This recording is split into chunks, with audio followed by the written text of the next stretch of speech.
Hello and welcome. Okay, welcome to the Forward 50 Channel 4 workshop today, the Channel 4 workshop.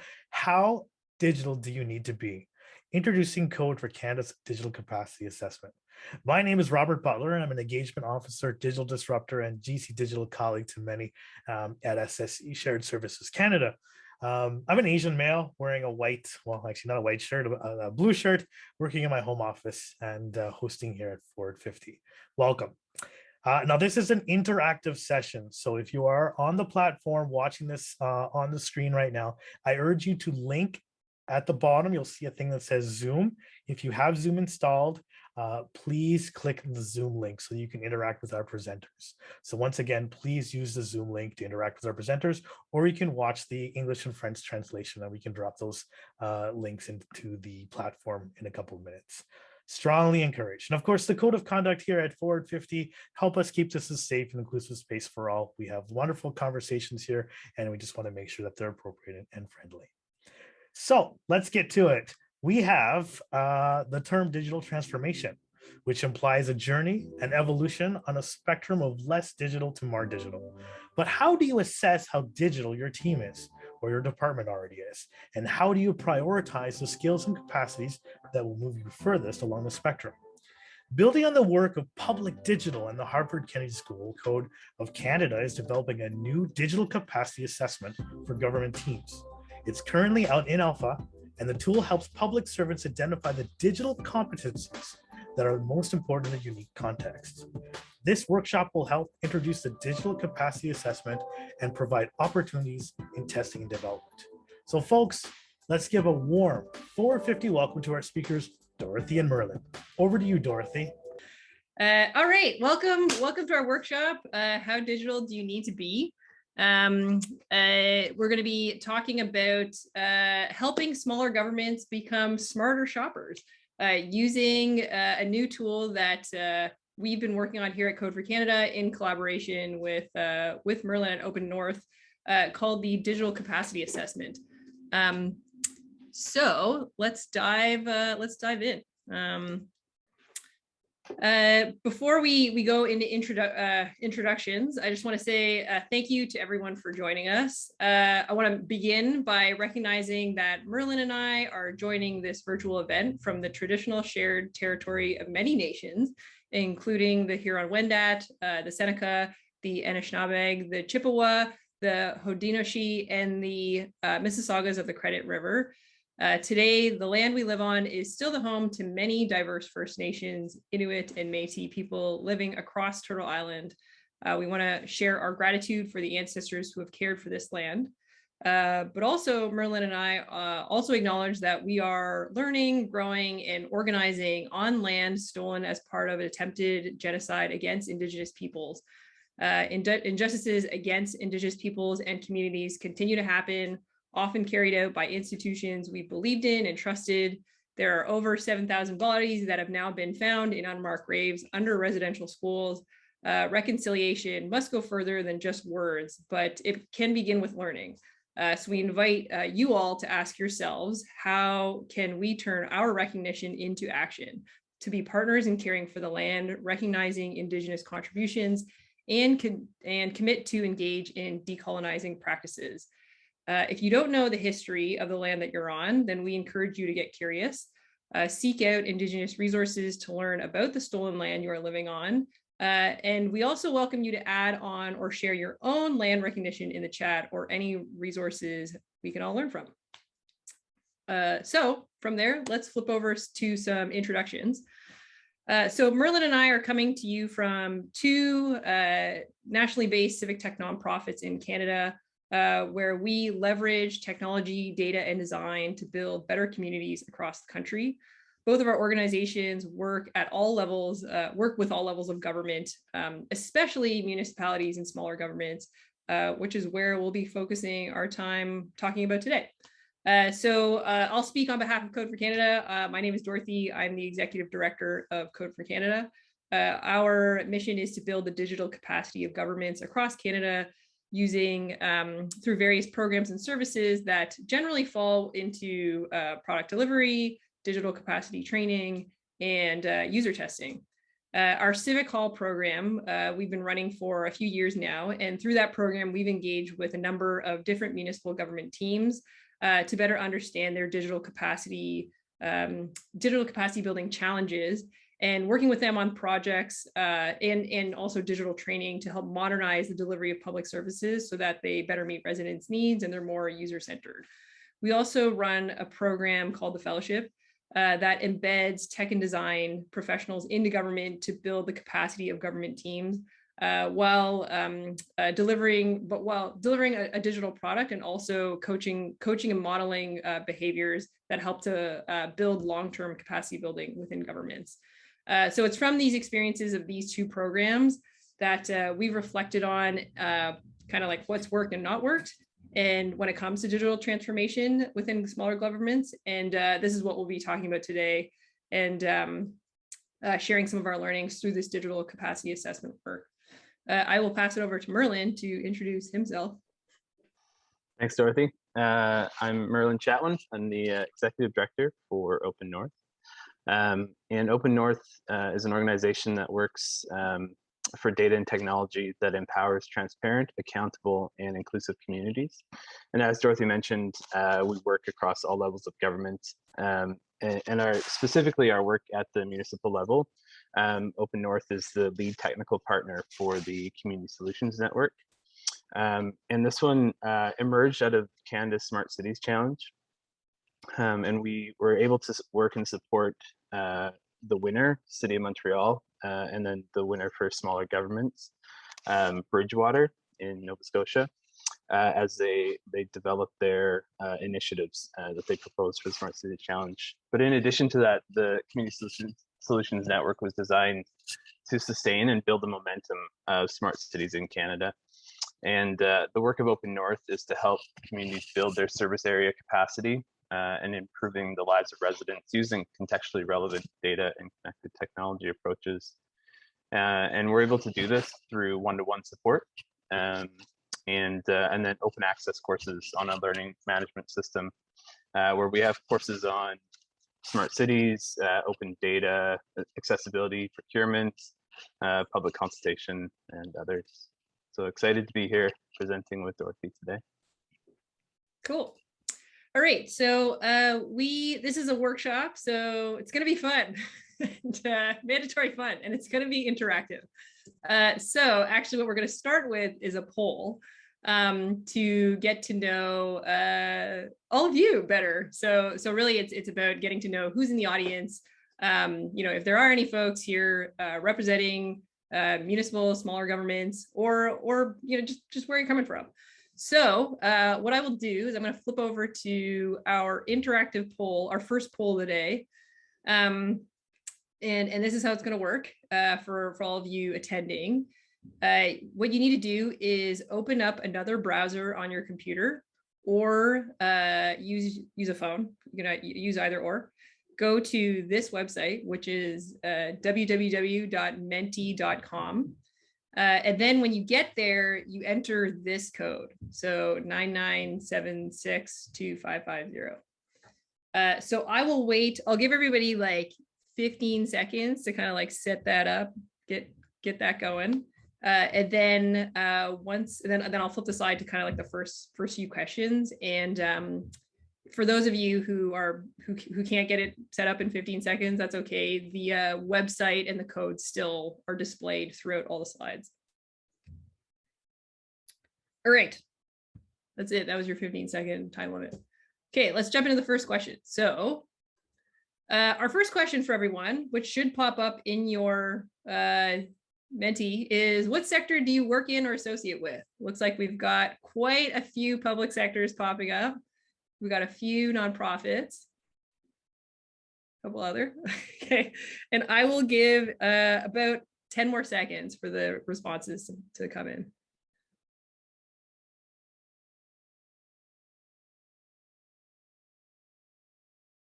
All right, okay, let's flip over to the next one.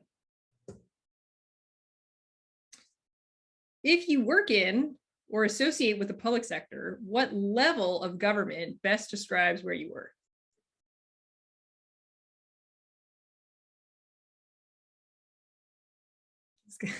This is kind of fun seeing it like change in real time. Okay, so we've got a lot of federal, a little bit of municipal, and a little bit of provincial, and then, you know, a number of NAs.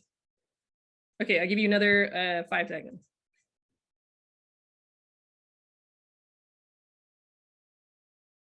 All right, moving on to the next question. If you work in associate with the public sector, what is the approximate size of your organization? So we have less than 100 people, we have greater than 100, but less than 1,000. We have more than 1,000, and then we have not applicable.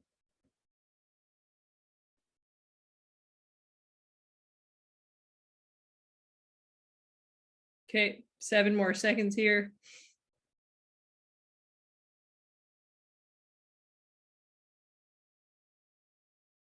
All right. If you work in or associate with the public sector, what area best describes your function? So we have a few options here. There's IT, business, policy, procurement, human resources, other kind of support services, and not applicable.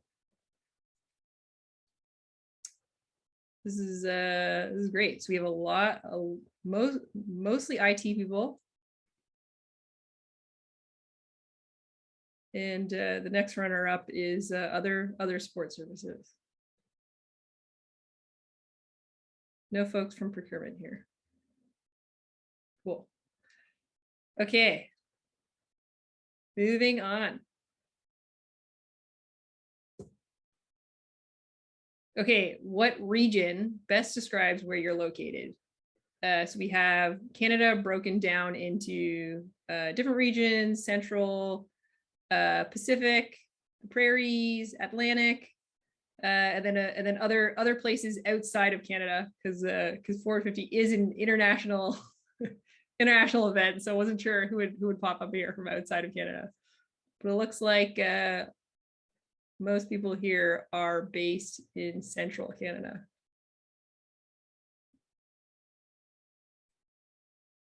Okay, moving on. Rank your familiarity with tech procurement decisions. So everything from not at all familiar to somewhat to very familiar to you're not really sure.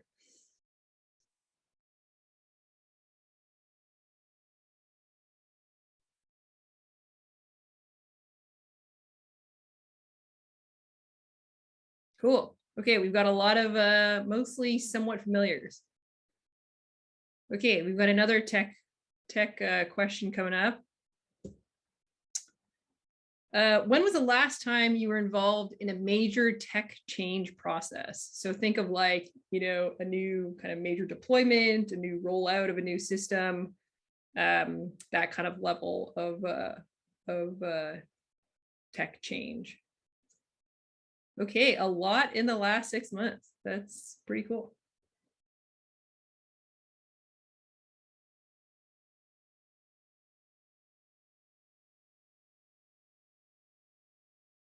Okay, we'll give it like 5 more seconds for these trickle in. All right. Moving on. Okay, so this is our, I believe this is the last question of the first poll, which is, what size municipality are you most familiar with or most closely associated with? So I know earlier on in the chat, or earlier on in the poll, looked like not a bunch of folks working in the public sector were associated with the municipal level. But if you don't work in a municipality, just answer the question based on as an engaged resident of where, you know, what kind of municipality are you most closely associated with. So we've got most in the large, so that's over 500,000 population, and the next level down is in medium, which is great. All right. I think that was my last question. Yes, that was the reaching the rest street. Thank you for filling that out. And now we have an idea of who you all have an idea of who are your colleagues in the audience. I guess just quickly, I think, I don't know if there's any questions that are in the chat, but if there are any that are worth us addressing now, we can do that. I don't know, Merlin, did you manage to see anything scanning through? Yeah, there's just one about the how we define organization, whether it's ministry, department, or broader, when we're asking about the size. And so we could maybe provide some clarity. Oh yes. Sorry, the size referring to ministry and department, was that this is The first question on size, around over 1,000, between 100 and 1,000. Oh yes, yeah, we didn't get super specific with that question. We kind of left it up to folks to use their own kind of judgment of how they would want to determine organization. I think ministry and department is a great start of like to figure out the size of your organization based on your own ministry or department. It works totally fine. I suggested that for people outside of the public service, that it would be broader organization, just because they're usually usually smaller. Yep. Okay, great. Okay, so that was fun. We will move on now to the rest of our presentation. So to start, before we kind of dive into our digital capacity assessment tool, we're going to tell you a bit of a backstory to give you some context of where we're coming from. So this is a picture back from March 2020. Does everybody remember March 2020? When COVID was declared a pandemic. It was like, it's like, who knew that was going to happen? And everyone was ordered to stay home. So, streets were empty, traffic was like non-existent. And while everyone was, sheltering, just to like remind us about like what was actually happening at the time, everybody was forced to stay home. We were all sheltering en masse across the country. And meanwhile, like governments and public servants were mobilizing to confront the impacts of COVID-19. So all of a sudden, governments were kind of like thrust in the spotlight as different communities needed urgent supports. And a lot of communities were turning to their governments for answers. What we saw is that a lot of governments, especially smaller ones, a lot of them didn't have the resources to address these urgent supports, and the ones that were lucky enough to have resources were kind of struggling to keep up. So it was a tough time, and just to recap on some of the kind of like different urgent supports that we were hearing about in the news, that at least I was hearing about in the news that governments were kind of forced to take on all of a sudden. There was like everything from reporting daily case numbers of COVID to urgently shifting resources like PPE and ventilators across the healthcare system. We were hearing about like governments helping to ensure that grocery store shelves were stocked with essentials, making sure that Canadians abroad could get back home safely, which all of that turned out to be even like the largest repatriation effort in our national history. So that kind of describes like the full range of spectrums of like governments that were tasked with keeping communities and our societies running in ways that none of us could really have predicted like 6 months before that. Meanwhile, labor markets went haywire. Canada saw its steepest declines in GDP. We went from like going business as usual to actually just staying home, and so like entire industries were slammed, including like the hospitality and service industries. And one thing that was in the news a lot was that the federal government, all of a sudden had to process like millions of financial assistance claims, and Service Canada kind of reached its peak, receiving like 1,000 financial assistance applications a minute was like a statistic that I had heard, a data point. So at Code for Canada, we were kind of watching this all unfold, and a few of us in the digital government community in Canada wanted to help. And so we considered ourselves, familiar with the challenges that governments across Canada were likely experiencing, dealing with these urgent requests due to COVID. And so we pivoted, we threw our weight behind them to help governments move at the speed of need during the pandemic. And what happened is that we had this hypothesis that especially teams in small governments and basically like small, minimally resourced teams so often that translates to like municipalities, had this urgent need to support residents and businesses that were all of a sudden bogged down by traditional government IT procurements and development cycles. So we quickly spun up this new program called Open Call. It was a pro bono technical support and capacity building program for government teams, especially teams in smaller governments that were, minimally resourced to help these teams quickly deploy digital solutions to common challenges presented by COVID. And the way that this program worked is that it combined a curated catalog of open source tools with like short-term supports provided by the civic tech communities in Canada to help teams adapt and deploy tools or even develop like new shareable solutions with residents and businesses across Canada. So Open Call was this thing that we spun up. It was a collaboration between the Canadian Digital Service, the Digital Academy at the Canada School of Public Service, and the team at Code for Canada. And it wasn't an original idea. It took inspiration from two initiatives in the United States that also bubbled up shortly after COVID became a thing. One of those initiatives was called the U.S. Digital Response, which connects governments with digital professionals who want to contribute to public sector efforts related to the pandemic. And then the other initiative that we were pulling from is New America Foundation's Pandemic Response Repository, which is a list of open source tools developed by, with, or for governments that could potentially be useful during COVID.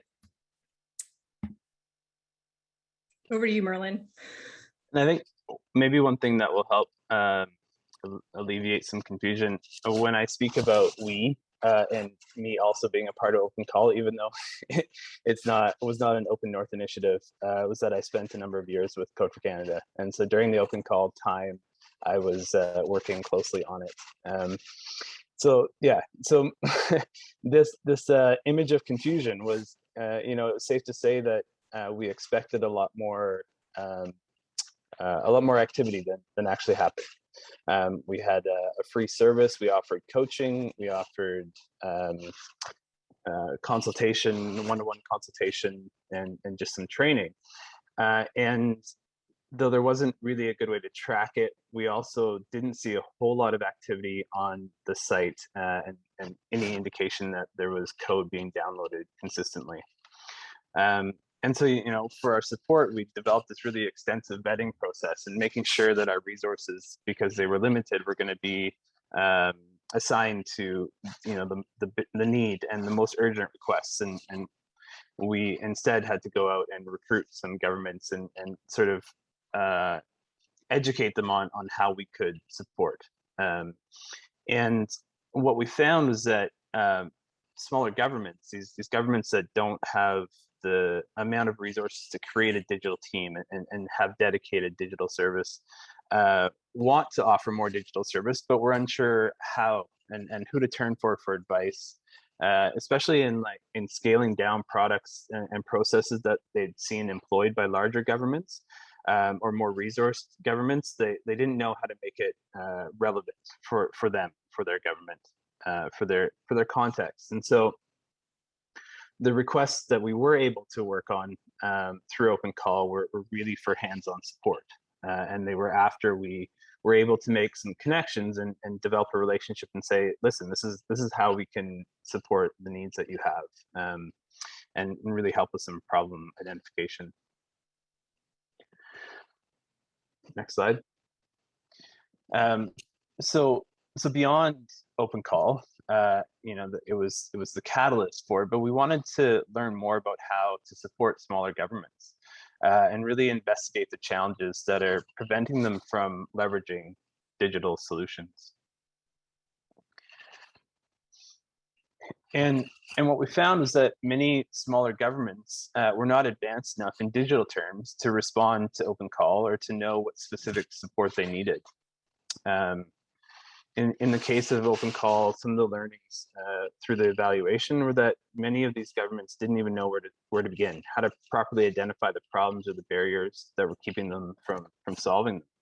So there wasn't a real understanding of what to ask for and how to get the help they needed.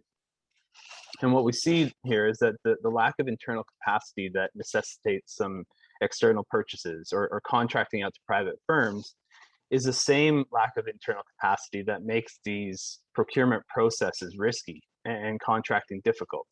It's difficult to monitor for processes that you don't have the internal expertise for. And so these governments are beginning to realize that, policy or business analysts, and I can say this because that would be my role within government, or was my role for many years within government, cannot be expected to also be user researchers or developers, even product managers, without some specific training and experience. These are different roles, different skill sets. And so what this does is it leads to governments handing over the diagnosis and prescription to private firms and external experts. And we all know stories of all levels of government, all sizes of government, handing over this control, and the problems that it leads to with long-term legacy contracts, poor services, and just massive failures that take years to recover from.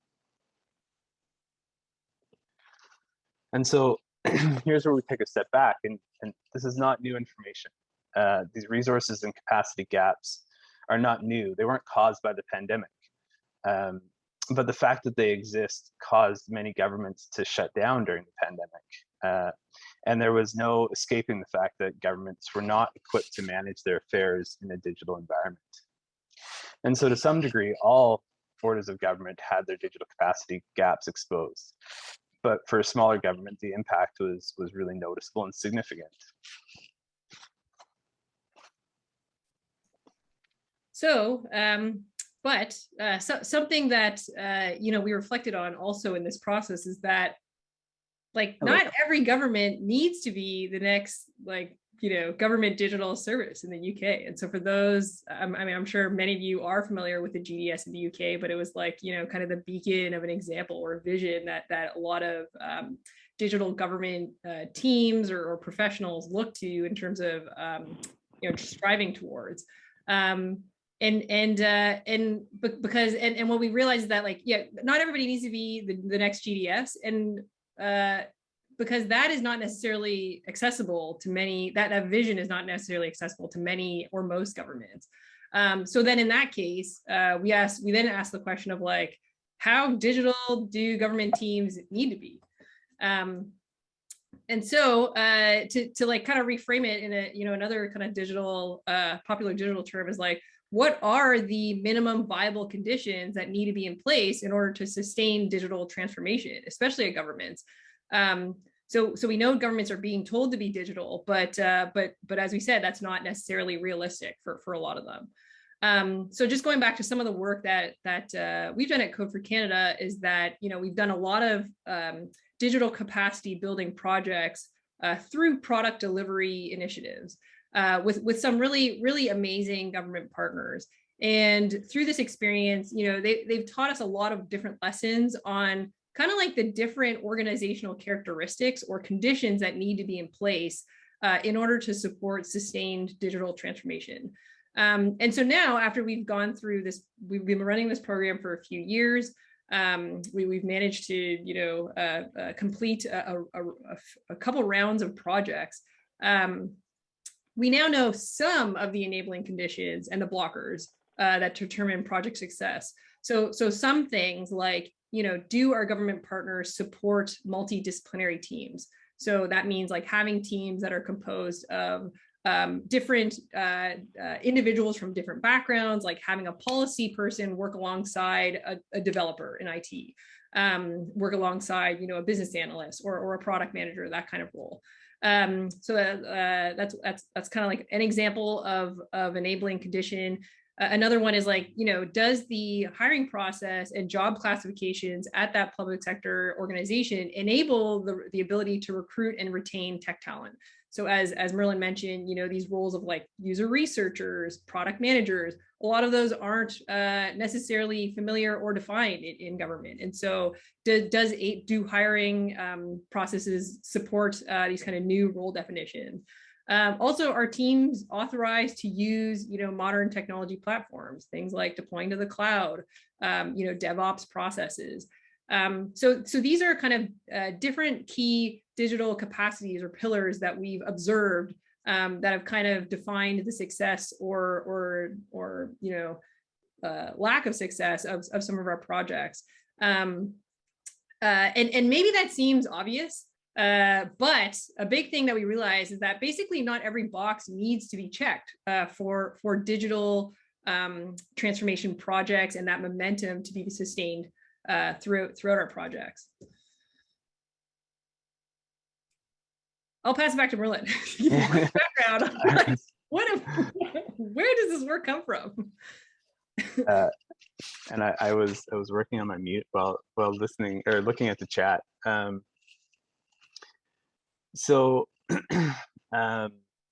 Yeah, so digital maturity models, and you know, there's a maturity model for everything, and this isn't like this idea isn't groundbreaking, and in fact sort of at times is eye-rolling because everybody develops a maturity model. And so, you know, for the last 2 decades, there's been maturity models around e-government, smart cities work, and then we're starting to see them evolve into digital specific or data maturity models. But one of the most prominent that many people know, and it came out of the private sector and businesses where many of them have originated, is Gartner's, and it's a model that continues to be updated. And so it's a public sector now specific one, but it identifies like e-government as a base, and then open government, and then data centric, and then fully digital, and then smart government as this continuum. And so this is an example of a user centric. So it's about how the experience of the resident is with the government. And I mention that to contrast because ours is a government centric model that focuses on government processes rather than on the user experience of it. And like many of us, the real journey here around identifying a maturity model began in 2018 when the Harvard Kennedy School's framework was released, and really challenged our thinking around how would we assess what type of digital capacity is necessary. And so, you know, when we talk about what makes ours different, or explaining why we are developing a new one, it's really not a critique, and in fact emerges out of the work of David Ease and the HKS model, and the work of Code for Australia when they turned it into a tool and a process that they offered to government, and the OECD framework, and Deloitte and MIT, and you know, everybody has a framework, and they're all specific for their audience. And so if we look at the Harvard Kennedy one, the reason that it's not applicable is because it's built to be general. It's built to apply to governments around the world and across domains and orders of government. So then, you know, in order to capture unique contextual nuances, it needs to be adapted, and that's what we're doing here. And so, you know, I worked with the Ontario Digital Service when they adapted the various frameworks into their context. And one of the initial learnings was that when you're operating as an intermediary, like Code for Canada or Open North, or even, you know, internal government digital services like ODS or CDS, coming to assess someone's maturity feels paternalistic. So, you know, even at that point, switching from maturity model into a capacity assessment and making it collaborative was a big sort of first step for us. And then I also worked with CDS as they adapted the various frameworks to their circumstances. And one of the big learnings there was that you really need to assess the value of the data that you're collecting through the assessment, because the amount of data can be overwhelming. And so there needs to be a cost-benefit analysis of the time invested in the comprehensiveness and rigor of the assessment versus what information do you really need to know to move forward. And so, you know, our model is designed to be accessible for all smaller resource and less, or smaller governments and less resource governments. And so while many of the maturity models or the assessments are are based on a linear progression, so moving from left to right, level 1 to 5, whatever that would look like, and whatever established best practices, or forming the goal of forming digital teams, we think that the context of the government needs to impact how digital they need to be. And so this means that we are, we're going to conduct an initial contextual analysis in order to say, within these different characteristics, and we'll walk through the characteristics in a minute, how digital, what level of capacity, how mature do governments need to be. And I think our hypothesis, and willing to be challenged on this and wanting to validate, is that for many smaller governments, being able to meaningfully collaborate with external product and services is as digital as they need to be. So being able to be a good and a smart shopper, and being able to manage product development processes with external partners is really as digital as is required. And so we think of this collaboration as having the necessary leadership, policy, strategy, and culture, and combined with public servants who have the required skills to manage these product development, and then access the modern tools and platforms. So then the question is, or the intent is to figure out how digital you need to be, and when you develop that understanding of how digital you need to be, you know how to plan your transformation initiatives. So should your digital products be developed in-house or outsourced? The level of your digital capacity would influence that decision.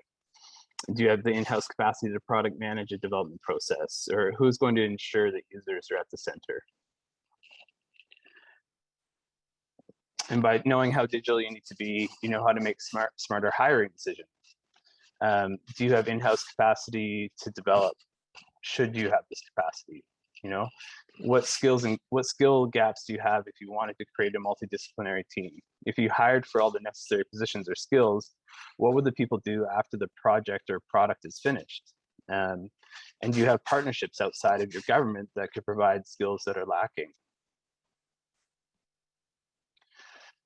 And then it's about procurement.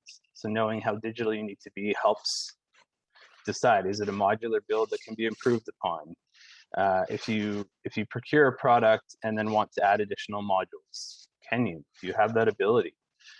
Is it beneficial to agree to a long-term contract with an external provider? And how is your provider incorporating your users, your residents, into the development process? And then is your procurement contract clear about who owns the data collected within the product?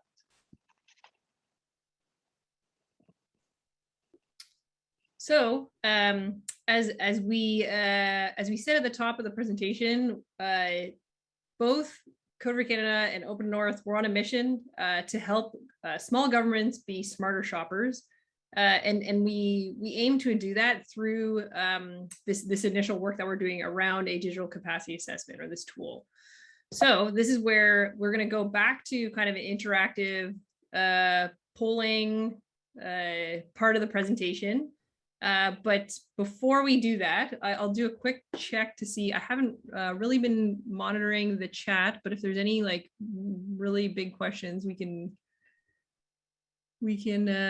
attempt to cover them. Did you see anything, Merlin? And I'm just reading through now. I mean, one of the questions from Martha was curious to know why you think their model is not accessible to other governments. And there have been some responses, but I think, and Dorothy, feel free to jump in here. I think the open call, we worked with the County of Grey. The County of Grey is an upper tier with 9 municipalities underneath it. And they have one dedicated IT person.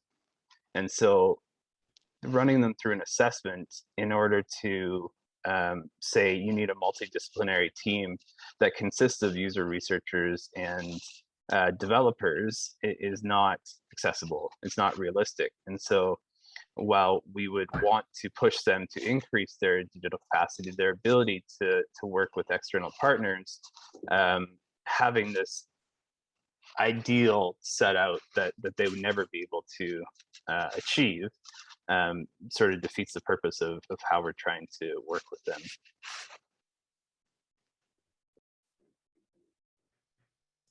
Great. Okay, so let's flip over to our next interactive poll. So the way the next portion of this workshop is going to work is that we've been talking a lot about kind of these different digital characteristics or like digital pillars that starts to build a list of like, you know, this minimum viable conditions that need to be met to enable and sustain digital transformation.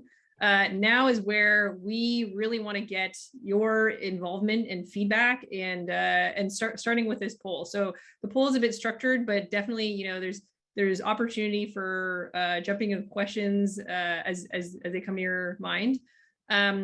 Merlin's going to walk through each of the we're kind of like going to space it out. So Merlin will do a bit of talking, you know, walk you through kind of like one characteristic. We'll run a poll against that characteristic, and then we'll keep doing it.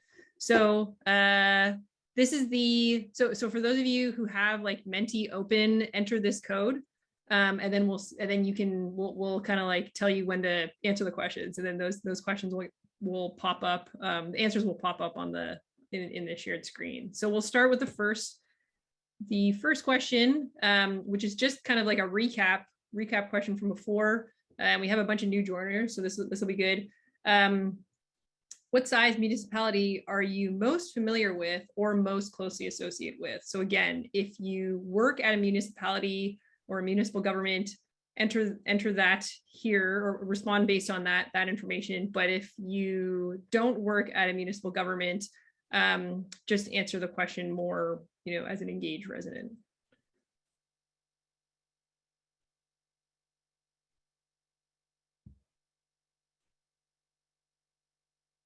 All right, we'll give you guys 5 more seconds.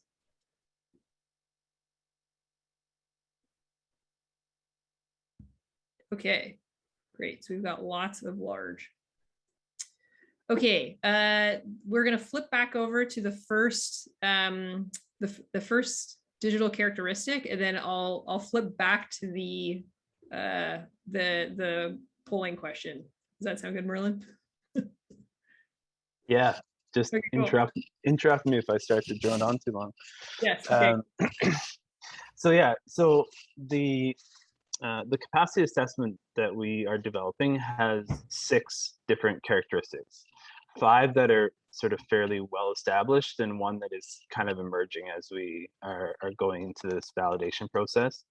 And so the first one is user-centric, and really, you know, Code for Canada comes from a civic tech perspective, and this building with and not for is a very civic tech perspective and approach. And it's really about centering people who are impacted by the service, by a product, by a policy, to ensure that it is relevant and it's accessible.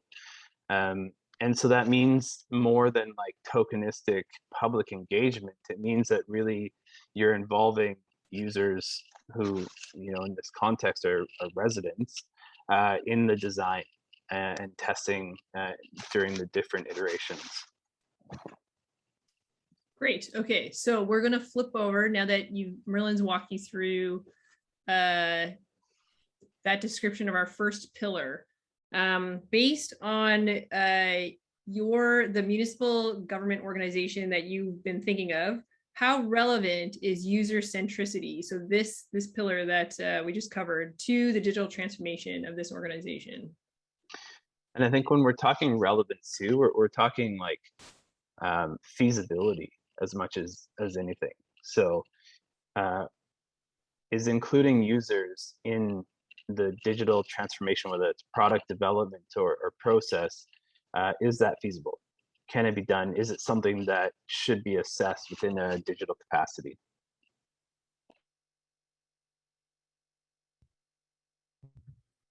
Great. Okay. Give everybody like 5 more seconds.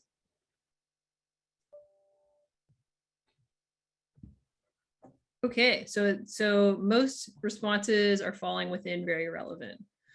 Okay, the next question is a bit more freeform text. So in a few words on your screen, you should have a field to enter a sentence or a few words. I don't know what the character limit is, but what do you think is the main barrier to your municipal government organization being user-centric? And I've never done this poll before, but I believe it's gonna populate a word cloud. So we should be seeing a word cloud emerging any moment now. And the other thing, after we go through each of the 5, 6 characteristics, we will circle back and have some time where we can open the Zoom. I was going to say floor. There's no floor. Open the Zoom for discussion on each of these characteristics and how they apply and any questions that people have. Sorry, Merlin, were you saying after the word cloud or after all of the? No, after all of them. So that's why we're running through them quickly, Yeah. and so we'll go back and review them in more detail. Okay, this is great. This is really cool. I've never seen this in action, but the word cloud is coming together.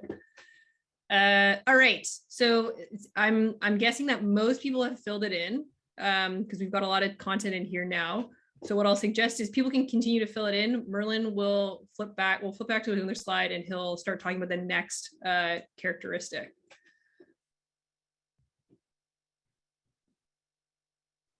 Oh, you are on mute. Thank you. The next one is working in the open. It's really, for us, it's really about showing your work before it's finished and allowing for input as it's evolving. And so just to be clear, it's not advocating necessarily for open source as a foundation or as a requirement, but it is looking at like including open source language within procurement and partnership agreements, as we think that that's fairly advantageous in many situations, though clearly not all. But it also means that there are clear, relevant, and accessible standards for opening and sharing data. And so there's a focus on data governance. Public servants receive the training they need about privacy and security considerations, and have some autonomy over decisions. And I think one of the biggest challenges we see to collaboration between government and non-government institutions and working in the open is this lack of permissions to work on cloud-based platforms and really be able to engage in unfinished work with collaborators, whether that's different civic tech groups or intermediaries, NGOs, academics. The limited ability to collaborate digitally becomes a huge barrier. All right, so I flipped back to the Menti. I'm going to go, this was the word cloud from the user-centric. So we're going to go to the next question, which is about working in the open. How relevant is working in the open to the digital transformation of the municipal government that you had in mind in that first question, the one that you most closely associate with?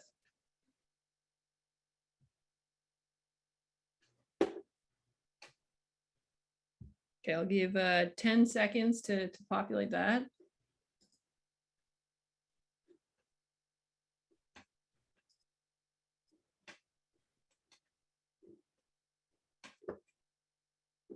All right.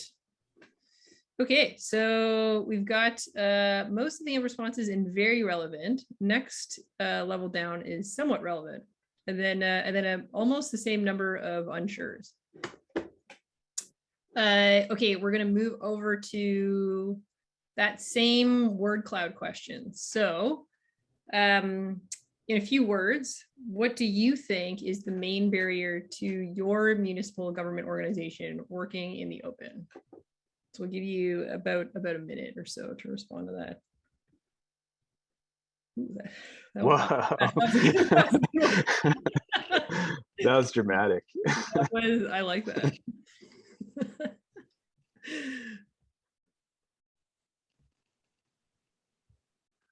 maybe just while we're waiting here, putting it out for the forward 50 ears listening, be really helpful if we could get a transcript of the chat. We're not able to follow it so well, and I know that there's some really interesting and important discussions there, and hopefully some of them can come up in our Q&A later, but it'd be really nice to be able to have that. Yes, absolutely. Okay, I'll give another 15 seconds.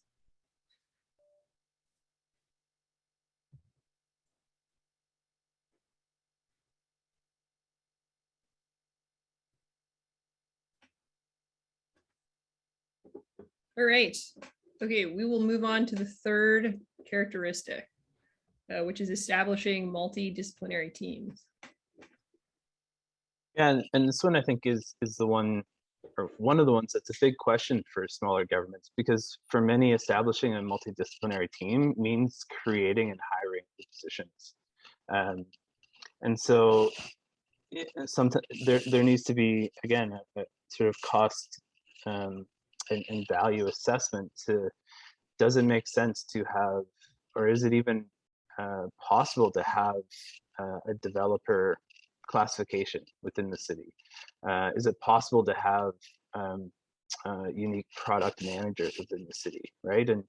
And so you know, there's different stages of this, and I think the early stages of establishing multidisciplinary teams is, rather than these really specific positions, is more like cross-departmental and unit collaborations, and encouraging the use of existing skill sets across teams, and how that collaboration is equipped or empowered through the organizational culture. And then sometimes these collaborations are ad hoc, and they happen sort of despite leadership, rather than because of leadership. And then in more established environments, they become the norm. Even if there aren't these digital specific positions, the collaboration across different teams and units, departments is the norm. Great. Okay, so moving on from our word cloud, from working in the open, the next question on your Menti should be, how relevant is establishing multidisciplinary teams to the digital transformation of the municipal government that you had in mind? Give about 30 seconds for these ones to roll in.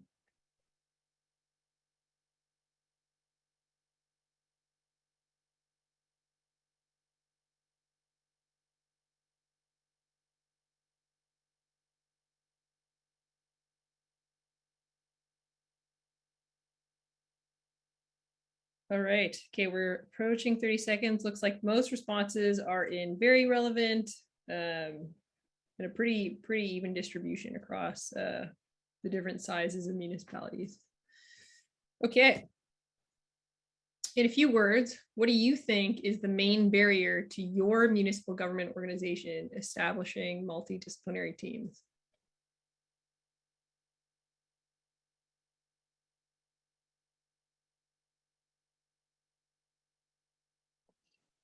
Not near as dramatic as last time.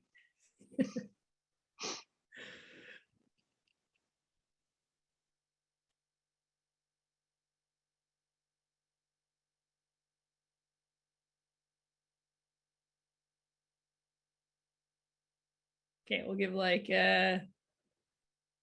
25 seconds here for these to for this word cloud to continue to grow.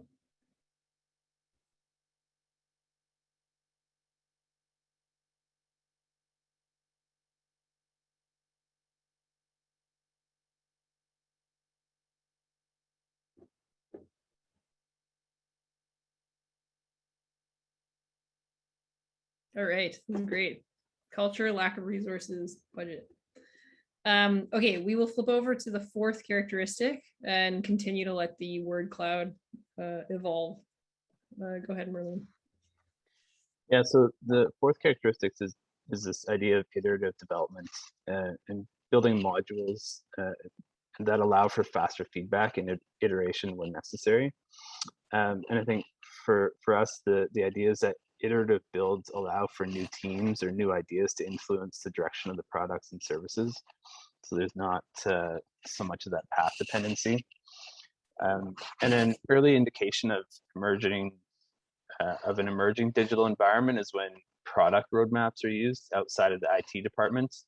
And another one that we saw was that procurement contracts are scoped as iterative projects rather than the entirety of a build or of a process.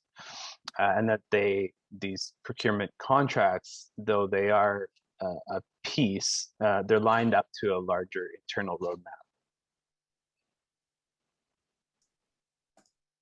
All right. So after our multidisciplinary teams word cloud, next question is, how relevant is iterative development to the digital transformation of your municipal government organization?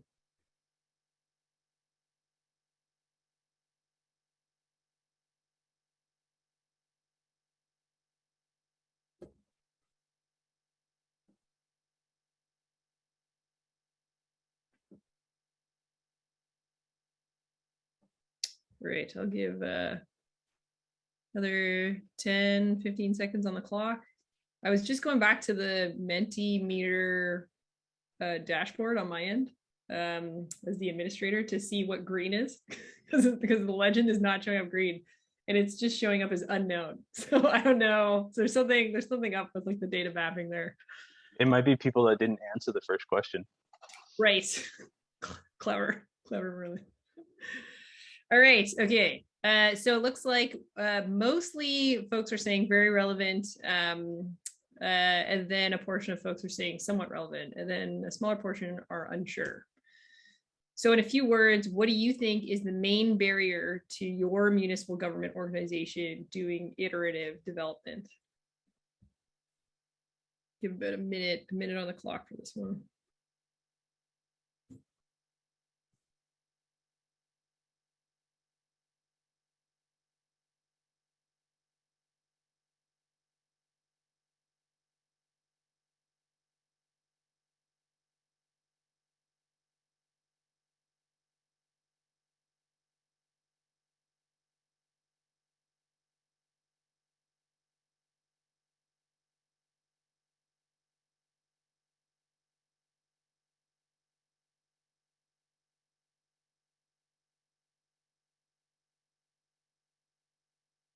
Looks like culture is also trending as the largest word here. Cool. Okay. Give another 10 seconds. I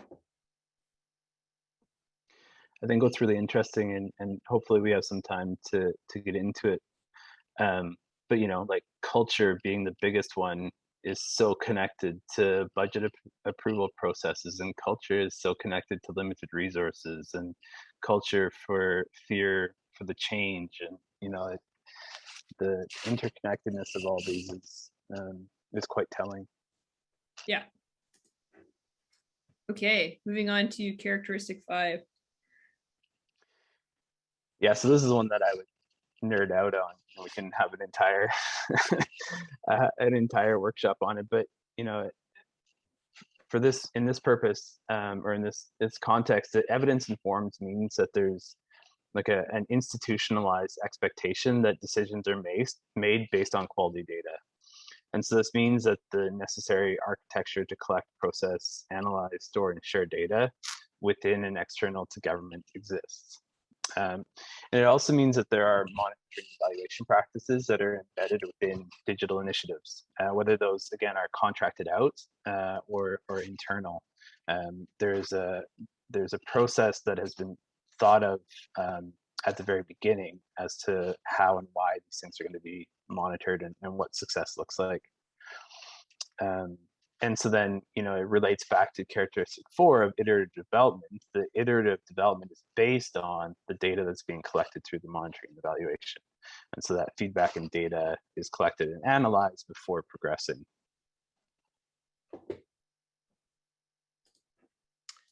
Okay, so same, I think you're all probably getting the gist of how these questions work. So next question is, how relevant is this digital characteristic, so that's evidence-informed decision-making, to digital transformation in the municipal government you have in mind?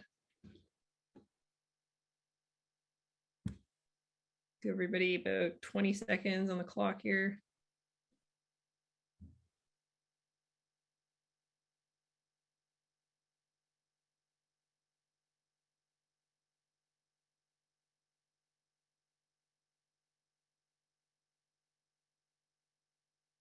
Okay.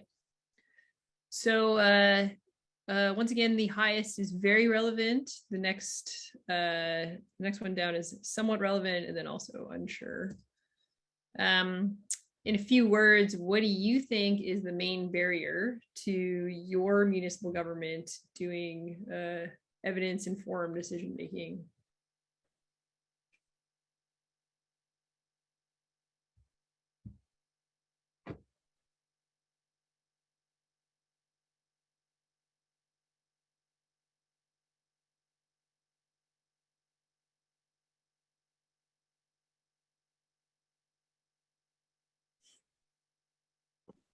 I'm glad that people aren't holding back.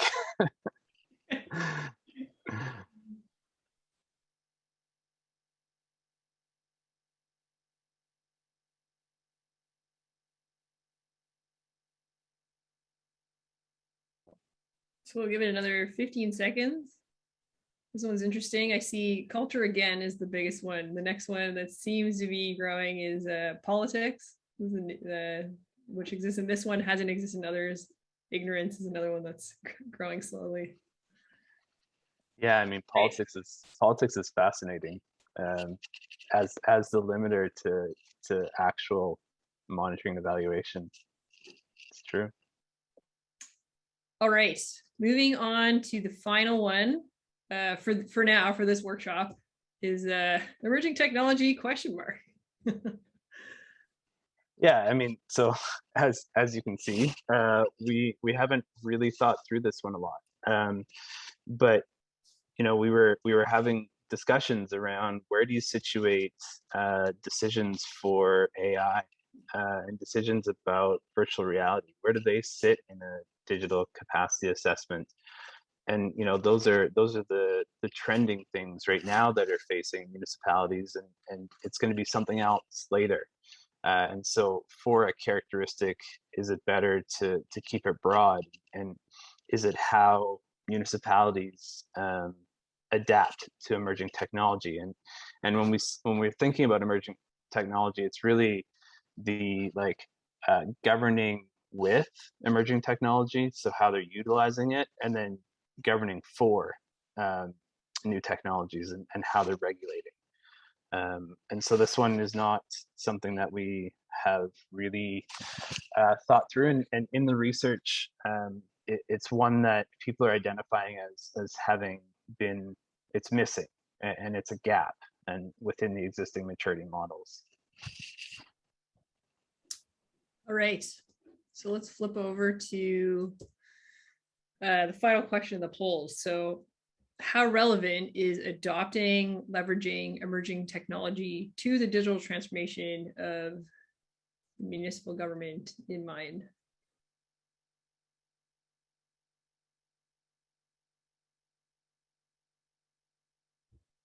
We have about 30 seconds on this one.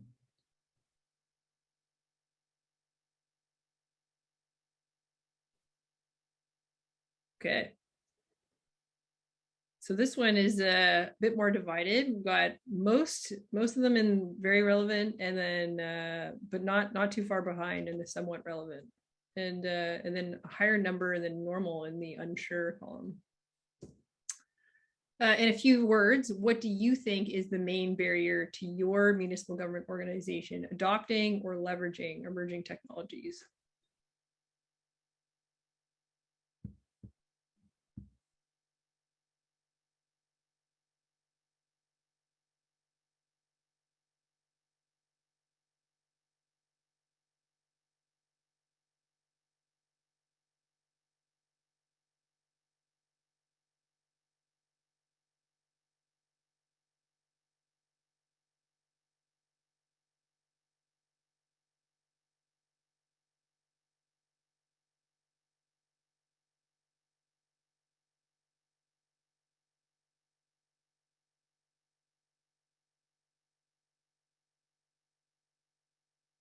Okay, we'll give about another 15 seconds.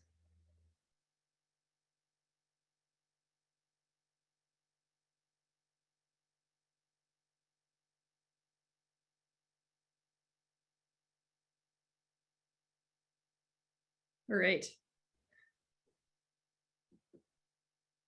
Okay, this one's we've got fear as one of the largest ones. Okay, thanks everyone. That was fun. So maybe a bit of an awkward transition, but oh, Merlin, I'll pass it over to you. This is your slide. I think you skipped a slide, but Oh, oh yeah, you're right. I did. yeah, Go no, ahead. and I think this, I think we really want to just use this slide and transition into reviewing some of the results and opening it up for some discussion. And Dorothy gave away the big surprise that we're going to ask you for help after. But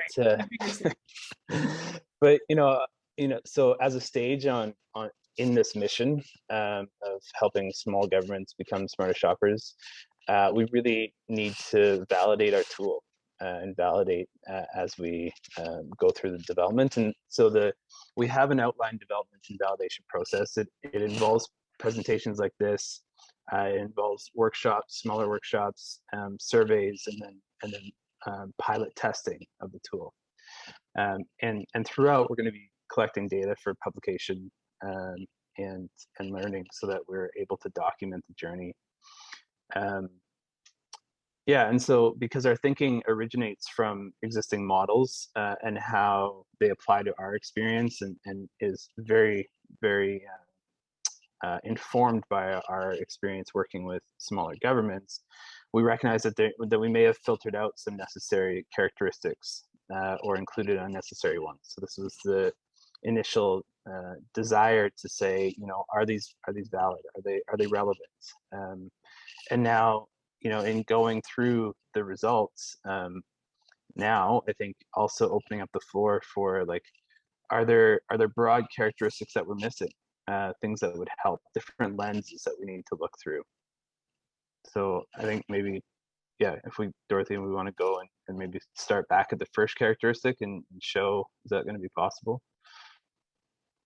Yes, yeah, you mean the results? Right. Yep. You can see that, right? Yeah. I just need to go back. I have to go back this way. Come on. Oh, here we go. Okay. So this is the first question. As a recap, most of our attendees here were thinking of or associated with larger municipalities. But based on the kind of quick scan of at least these multiple choice polls, a lot of I think most often the characteristics were very relevant.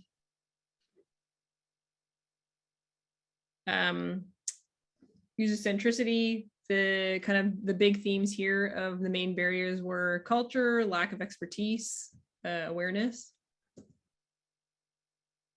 Again, for working in the open, very relevant.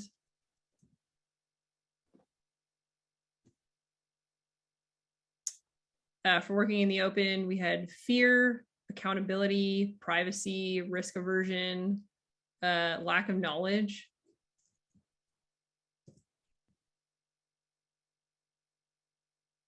Multidisciplinary teams, very relevant. Some of the barriers for multidisciplinary teams were around mainly culture, lack of resources, money, budget, all kind of is around the same theme of constrained resources. There was a comment a ways up around how this establishing multidisciplinary teams can be through partnerships. And I think that's really relevant as we get into governments that have less resources, or governments that aren't needing to develop digital products all the time, that partnering either with a nonprofit intermediary or a university or some type of private firm, I think really makes a lot of sense for governments who can't or it doesn't make sense for them to create new positions.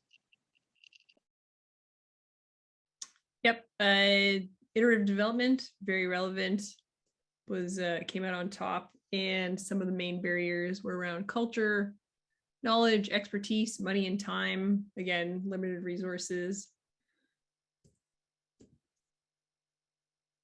Evidence-informed decision-making, very relevant. And I believe this is the word cloud where people weren't holding back. There was the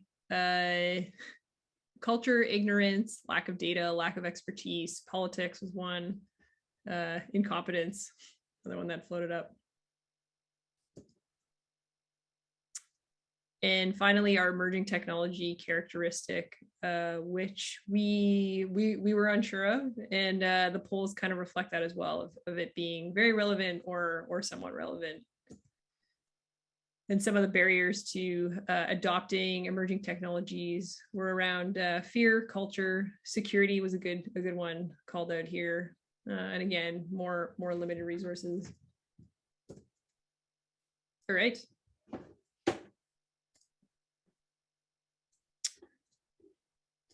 So as Merlin said, we are, this is definitely a work in progress. I will, Merlin, I'll pass this to you, your side of the slide.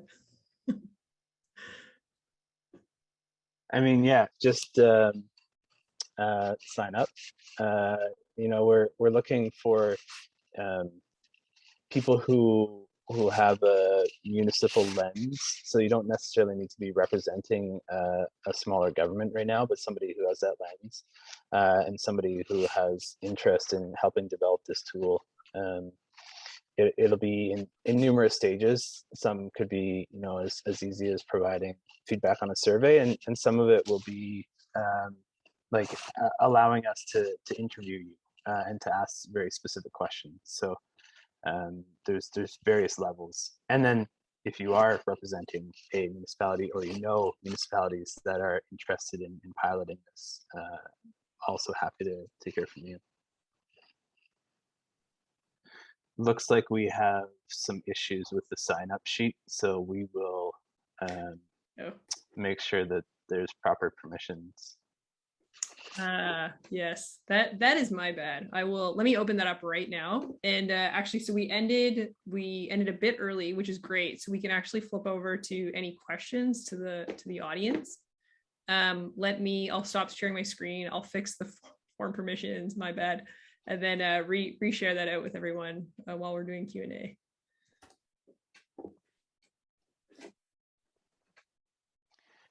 And so I know, you know, being the first person to ask a Q&A after a presentation is difficult.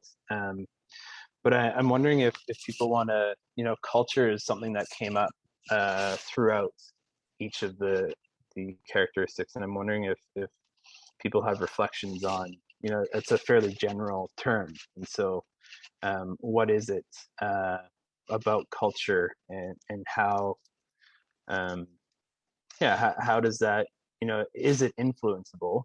You know, if we talk about politics, influence culture, is that influenceable? And how, again, do we make capacity improvements through culture that is a barrier?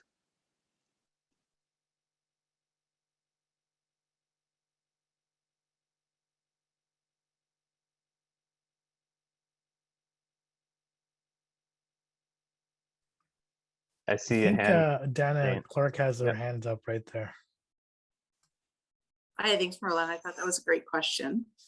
I thought the culture one is interesting because I come from private and came to municipalities not long ago, and now I'm in a very small municipality. And Ahmad in the chat made a really good point about the influence of constituent populace, but also in that our decision makers sit on councils, elected bodies who are, you know, deciding budgets on an annual basis.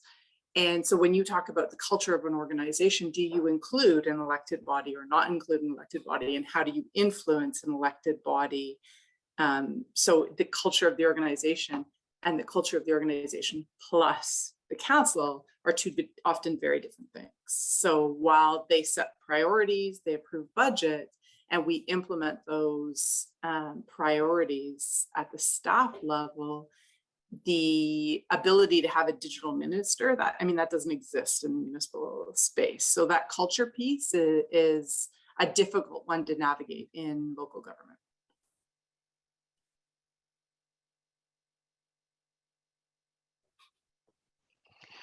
Thanks. And I wonder too, on the flip side of that, I remember doing some research. Maybe I just won't say the city because that's probably safer, but doing some research where the political commitments to digitization or to opening data were not based in the capacity of the public service. And so while the influence, you could say the political influence was for improvement and transformation, it wasn't based in any reality, and they're making commitments that couldn't be upheld.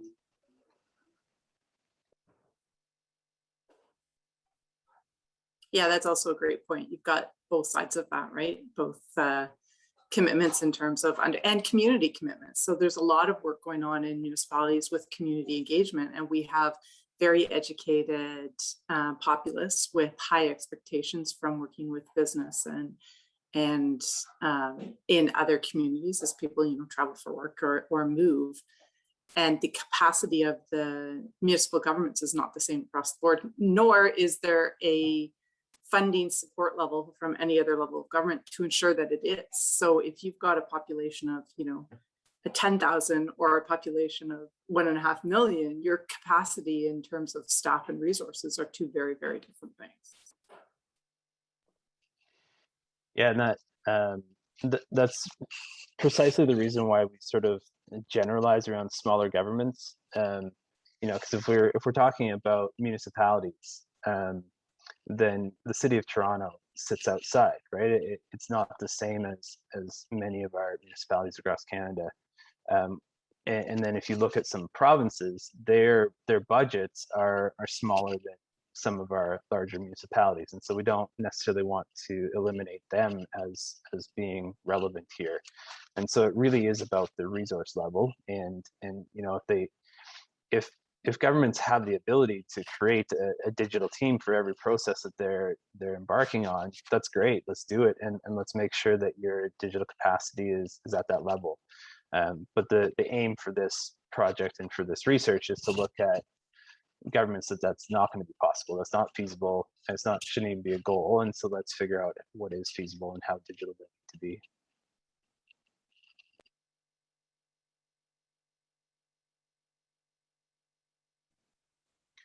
So I see we have about 7 minutes left. Happy to take any other questions that people have. And just to give everyone an update, I put in the chat, the form should be fixed. So if anybody is clicking on the link and it's not working, let me know and I'll fix the permissions again, but I believe that should be working now. I think there's a question about Menti, about stats there and just in there. And yeah, the form is working. Awesome. I can talk about Menti a little bit. I don't know it. It's all good. But it does, I believe it does collate stats. Well, listen, folks, I just I want to thank you for the I definitely want to thank you for the presentation and everything. That was pretty cool. Listen, the cool thing about Forward 50 here is that you can check out our speakers' profiles, connect and collaborate and discuss and continue this conversation beyond this workshop. And that's what's really cool about the platform, is that you can direct message them. You create a meeting invite with them when they're available. I urge you to find their profile on the Forward 50 platform. So I guess we're going to wrap up then. Sounds good.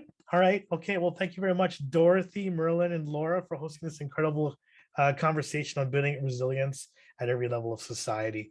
And yeah, that's it for this one. Up next on Channel 4 at 3:30 p.m. Eastern Standard Time, we're going to be building resilience at every level of society. What did we learn and how do we move forward with Pauline Martin, Christiane Code, and Dr. Christopher White from Microsoft Canada. So with the rising tide of global challenges requires a fundamental shift in approach to scientific research. At 3:30 p.m., come explore how new ways of thinking can create more durable systems that help us become more resilient. Armed with the power of technology and scientific discovery, we can begin to form a point of view on what the future may hold and hold backward to find solutions to problems before they arrive. So join us at 3:30 p.m. Once again, thank you, Dorothy, Merlin, and Laura, and we'll see you soon. Cheers. Thank you. Bye.